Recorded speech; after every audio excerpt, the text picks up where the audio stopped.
Olá meus amigos, sou o professor Bruno Lever. Estou aqui hoje para dar mais uma dica para o exame de ordem. O assunto de hoje é responsabilidade objetiva. Quando nós estudamos o regime do Código Civil, nós vimos que a regra é a responsabilidade subjetiva. Ou seja, para que alguém seja condenado a reparar danos, é preciso que nós demonstremos a conduta do agente, o dano, o nexo de causalidade entre a conduta e o dano e o nexo de imputação, que é a culpa lato sensu. Ou seja, nós precisamos demonstrar que o agente agiu com dolo, com imprudência, com imperícia ou com negligência na causação do dano. A responsabilidade subjetiva é a regra e a responsabilidade objetiva é a exceção no regime do Código Civil. Ou seja, o agente só responderá independentemente de culpa nas relações regidas pelo Código Civil, naquelas exceções previamente estabelecidas pelo Código.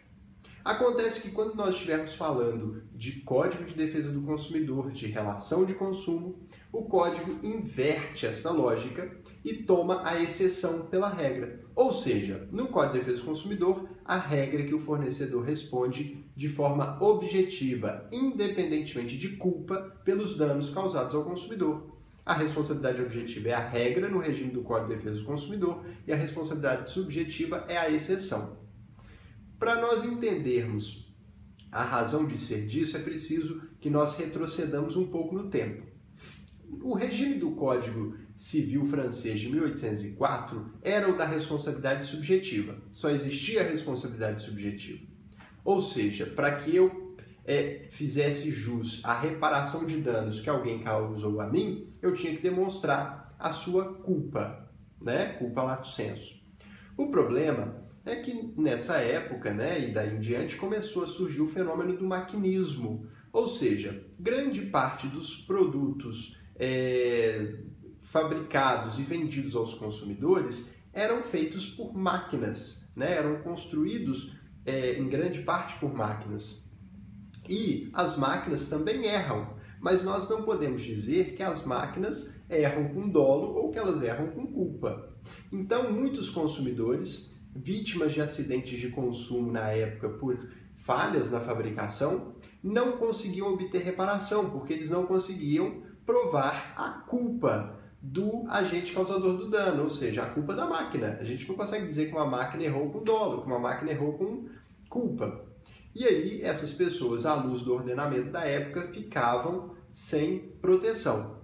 Foi então que o ordenamento veio evoluindo a partir de alguns casos, e aí eu chamo a sua atenção aqui para o caso McPherson versus Buick Motors, que eu chamo você a estudar aí para aprofundar os seus estudos sobre a responsabilidade objetiva. E esses casos, como esse da jurisprudência norte-americana e alguns da jurisprudência, sobretudo inglesa, estabelecem um novo padrão, um novo parâmetro de uma responsabilidade, que primeiro evolui da responsabilidade do nexo de imputação da culpa para o nexo de imputação da culpa in eligendo e da culpa in vigilando, ou seja, uma culpa indireta, o agente passa a ser responsabilizado por ter delegado a sua produção a um terceiro, ou por ter maquinizado a sua produção, e evolui até o atual estágio de responsabilidade independentemente de culpa. Hoje, no regime do Código de Defesa do Consumidor, nós só temos que provar a conduta do agente, o dano e o nexo de causalidade entre a conduta e o dano. O nexo de imputação na relação de consumo não é a culpa. O nexo de imputação na relação de consumo é o risco-proveito. Ou seja, o agente econômico, o fornecedor, explora a atividade e obtém lucros com ela. E dessa forma assume também os seus riscos.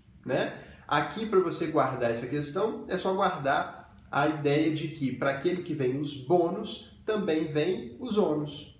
Se o fornecedor assume aquela atividade e a explora obtendo o lucro dela, ele também assume os seus riscos. Assim ocorre, por exemplo, com um restaurante que adota a máquina de cartão de crédito como forma de pagamento e na hora que o consumidor, depois de já ter se alimentado, vai lá pagar, a maquininha sai do ar.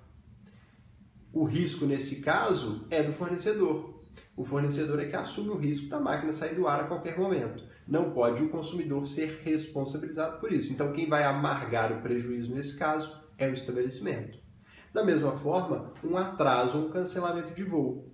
Ainda que ele ocorra por más condições climáticas, greve, a responsabilidade será da companhia aérea, que vai ter que dar assistência para os consumidores prejudicados pelo atraso ou pelo cancelamento e, se não der, terá que indenizá-los. Então, a consequência da responsabilidade objetiva no código é que, além de ela ser a regra, ela elimina a culpa, né? Ela passa a margem da culpa, não demanda sua discussão, sua prova, porque ela se baseia no risco-proveito, né? No risco daquela atividade, no proveito que aquela atividade traz para o fornecedor. E no Código de Defesa do Consumidor, a exceção passa a ser a responsabilidade subjetiva, que se aplica aos profissionais liberais, né? Os profissionais liberais, como o dentista, o médico, eles só podem ser responsabilizados na relação de consumo que eles têm com os seus pacientes se o seu paciente, se a vítima do dano, provar a sua culpa. Aí sim, o médico, o dentista, não age com base na teoria do risco-proveito. Na teoria do risco-proveito, ele age com base na culpa. O nexo de imputação da sua relação é a culpa. E reparem que eu não falei do advogado, porque a relação do advogado com o seu cliente não é uma relação de consumo.